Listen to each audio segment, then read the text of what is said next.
Bonne journée. Joyeux dimanche.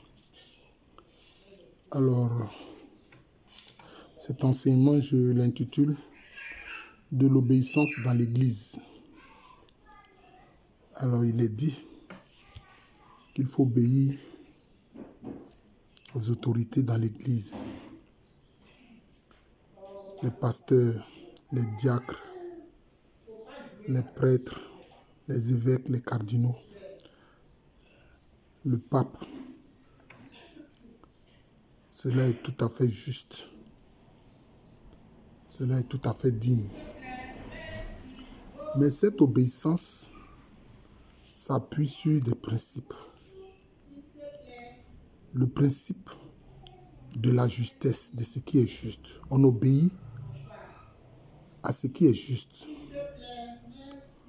On obéit aussi à ce qui est lié à la vérité. Donc c'est le principe de la vérité qui coiffe l'obéissance. Ça, il faut que les gens le comprennent. L'obéissance en elle-même n'est pas bonne si elle ne s'appuie pas sur le socle de la vérité et de la justice. On a vu des gens qui ont créé, dit-on, des églises. On en a vu qui étaient implantés, je crois, en Amérique du Sud, où le pasteur a amené des gens à se suicider, sous prétexte que Jésus revenait bientôt, et que donc, il devait mourir pour pouvoir le recevoir. C'était une obéissance. Mais ce n'était pas une obéissance qui s'appuyait sur la vérité. Parce que dans la foi en Jésus-Christ, ce n'est pas l'homme lui-même qui se donne la mort, non. Jésus-Christ est le Seigneur des morts et des vivants. Et quand il est mort, il est descendu aux enfers pour arracher le pouvoir de la mort à celui qui détenait ce pouvoir, c'est-à-dire Satan. Il a arraché ce pouvoir-là. Donc le pouvoir de la mort appartient à Christ. Ce n'est pas à un homme de s'en attribuer. Donc vous voyez, c'était une obéissance, mais c'était une obéissance qui ne reposait pas sur la vérité et la justice. Vous avez vu comment cela a fini. Donc on obéit, mais à la vérité. On obéit à ce qui est conforme à la doctrine. Ce qui est conforme à la doctrine de l'Église. Vous voyez, je n'ai pas parlé de dénomination, non. Je parle d'une façon universelle. Vous vous souvenez, récemment, le pape François Ier, de vénérer mémoire, tablant sur la miséricorde, qu'est-ce qu'il a dit? Il a dit qu'on pouvait bénir les couples homosexuels. Il était le pape de l'Église. Mais quand il a dit ça, qu'est-ce qui s'est passé? Il y a eu une levée de boucliers. Partout dans le monde, les gens lui ont dit non. Les chrétiens lui ont dit non. Que ce soit des simples fidèles, catholiques, que ce soit même des fidèles, même d'autres dénominations chrétiennes qui ne sont pas catholiques, lui ont dit non. Des évêques lui ont dit non. Des prêtres lui ont dit non. Des diacres lui ont dit non, pape. On ne peut pas bénir des couples homosexuels. Ce qu'on doit faire, c'est leur dire que ce qu'ils font là est grave parce que c'est une abomination. Le Seigneur dit que ce qu'ils font là, c'est une abomination. C'est ce qu'il faut leur rappeler et non les bénir.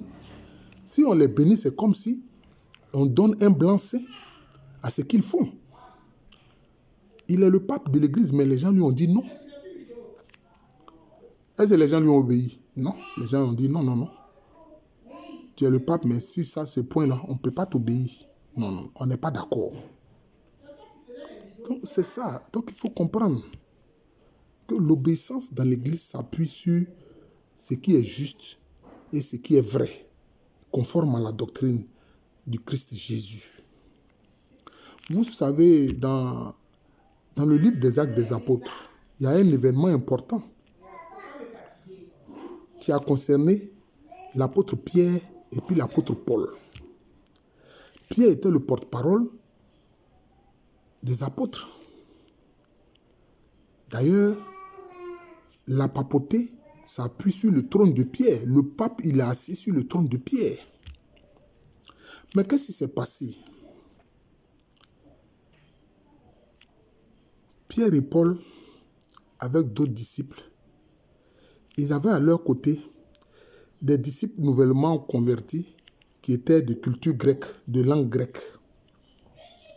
Ils mangeaient tous ensemble, ils vivaient la fraternité ensemble. Et puis, il y a eu d'autres frères qui sont venus de Jérusalem. D'autres frères qui sont venus de Jérusalem.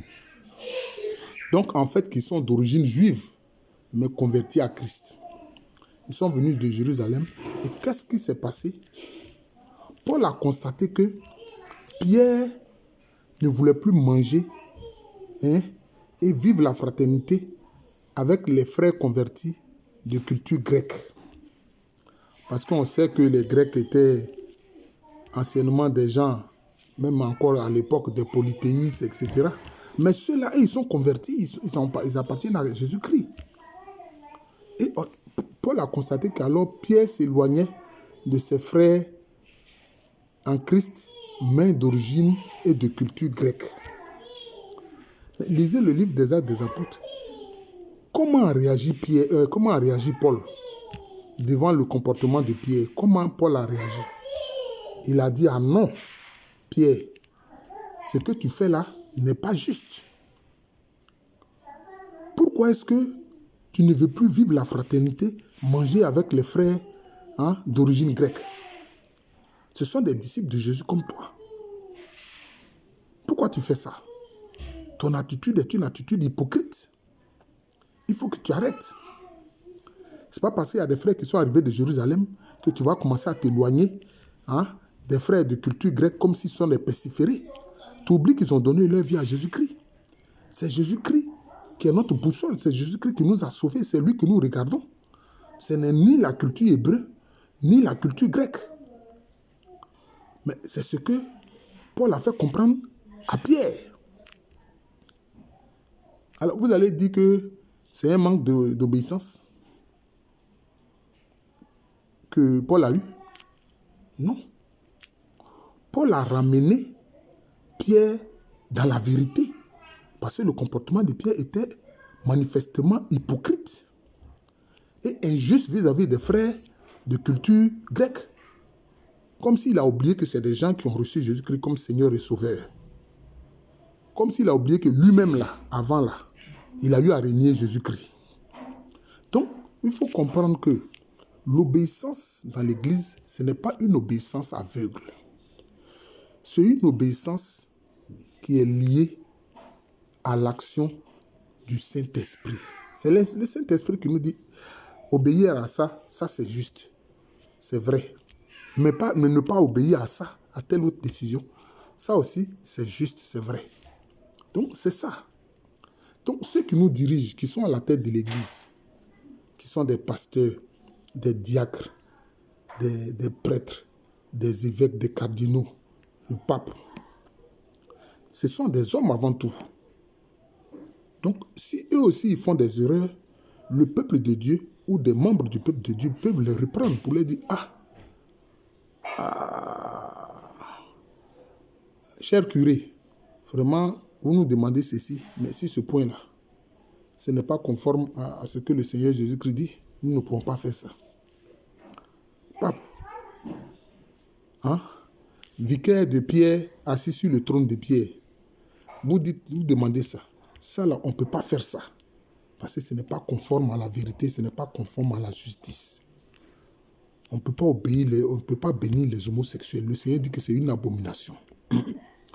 Par contre, on peut prier pour eux, pour qu'ils changent, pour qu'ils comprennent que ce qu'ils font là, ça va contre la volonté du Christ. Ça va contre le commandement de Jésus-Christ. Voilà. C'est ça.